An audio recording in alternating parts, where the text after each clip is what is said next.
7 minutos de la mañana. Ahora doy la bienvenida a Tulio Monsalve, sociólogo, profesor universitario, experto en negociaciones internacionales. Tulio, un gusto, Buenos días. bienvenido, buenos días. Buenos días, muy amable. Tulio, recientemente fue evidente, expresamente el propio presidente Nicolás Maduro así lo señaló, no es que volvimos a saber, sino que hubo noticias recientes sobre recientes encuentros entre representantes del gobierno de los Estados Unidos y el de Venezuela. Es decir, que persisten esos intentos de diálogo y de negociación.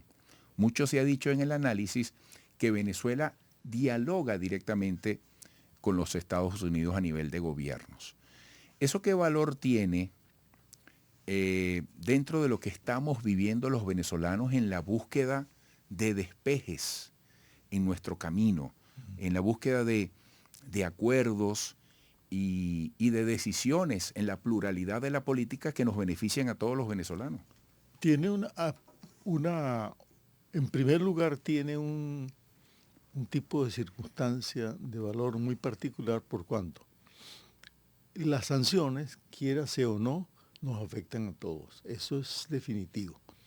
El 79% de los venezolanos están en contra de la aplicación de las sanciones. Y este es un camino que está buscando cómo enderezar el tema de la aplicación de las sanciones, que son decisiones unilaterales. Las decides tú y yo soy la víctima y no tengo ningún tipo de recurso para defenderlo. Ese es un detalle. Pero otra que es interesante resaltar en este momento es que este proceso que estamos observando ahorita comienza en el 2000. O sea, tenemos 20 años en eso ya, porque la primera situación de negociación se planteó con la OEA de Gaviria, vamos a llamarla de Gaviria, dirigida por Gaviria en 2020. Luego vuelve la segunda etapa de este proceso, que es muy importante, que es esta segunda etapa del 2023. Y en el 2023 justamente estamos en vista de una circunstancia con un documento muy importante que se llega a firmar, que es un convenimiento o un convenio que se llama Barbados. El Tratado Barbados o Convenio Barbados, que establecía una cláusula muy especial. Establecía que cuando Venezuela entregara el calendario de elecciones, la licencia 44 iba a dejar de tener efecto. Pues eso no se cumplió. O sea, vino todo y no ha pasado nada con eso. Y también hay otro detalle en referencia a eso, que es lo que nos afecta a nosotros directamente, por cuanto ese sería una vía para comenzar a despejar el camino económico.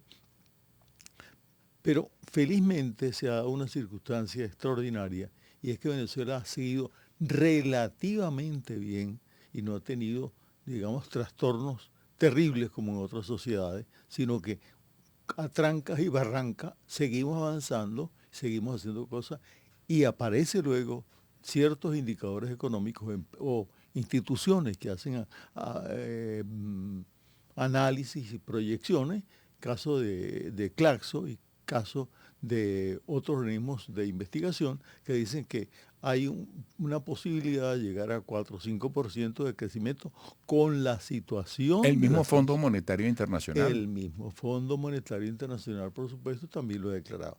Es difícil, claro que va a ser difícil, porque falta justamente que se cumpla algo que en este documento de Barbados se especificó de manera muy concreta. Si se entrega el calendario de elecciones, Venezuela ya no tiene la aplicación de la sanción, enmienda o licencia 44. Pasa el tiempo y la licencia 44 es sustituida por la 44A. La pregunta que alguien se hace, maliciosa por cierto, es, ¿la 44 sirvió para algo? ¿Permitió diálogo abierto entre el gobierno y la oposición? No. ¿Sirvió para que de forma abierta y declarada Estados Unidos y Venezuela se reunieran? No.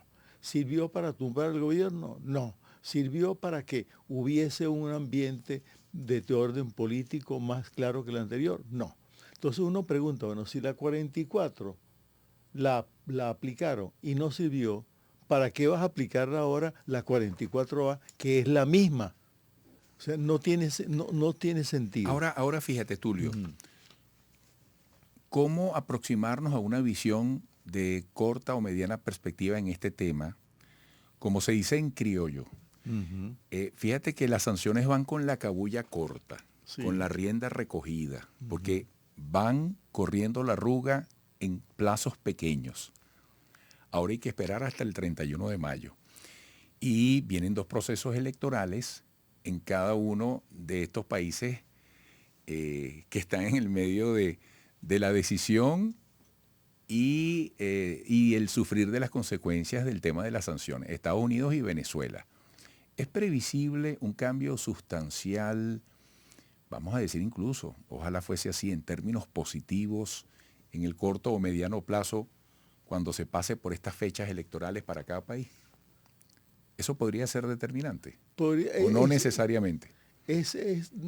digamos, ayuda a lo político, porque es que el tema es que las sanciones tienen dimensiones políticas, económicas y además, en este caso, de lo que aparece derivado de la Convención de Acuerdo de Ginebra, es también la migratoria. Entonces, son un complejo de cosas que permiten la libertad. Sin embargo, o en paralelo, la praxis social de nuestros países también es habilidosa, en el sentido de que tenemos que defendernos.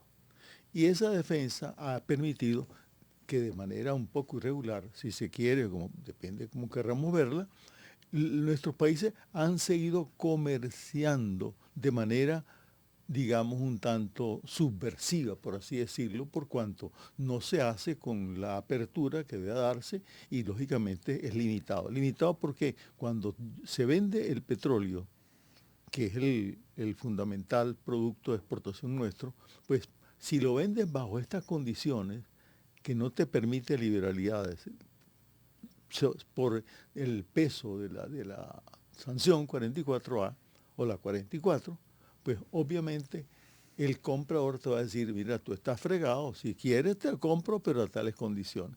Y tienes que bajar tus ingresos.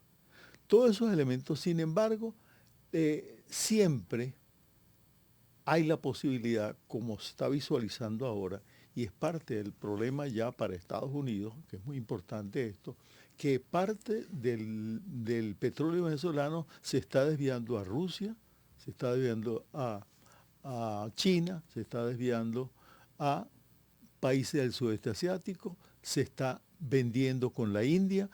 Hay una serie de organizaciones mundiales del lado del sudeste y el africano como tal, que están deseosos de que Venezuela se anote como uno de sus suplidores.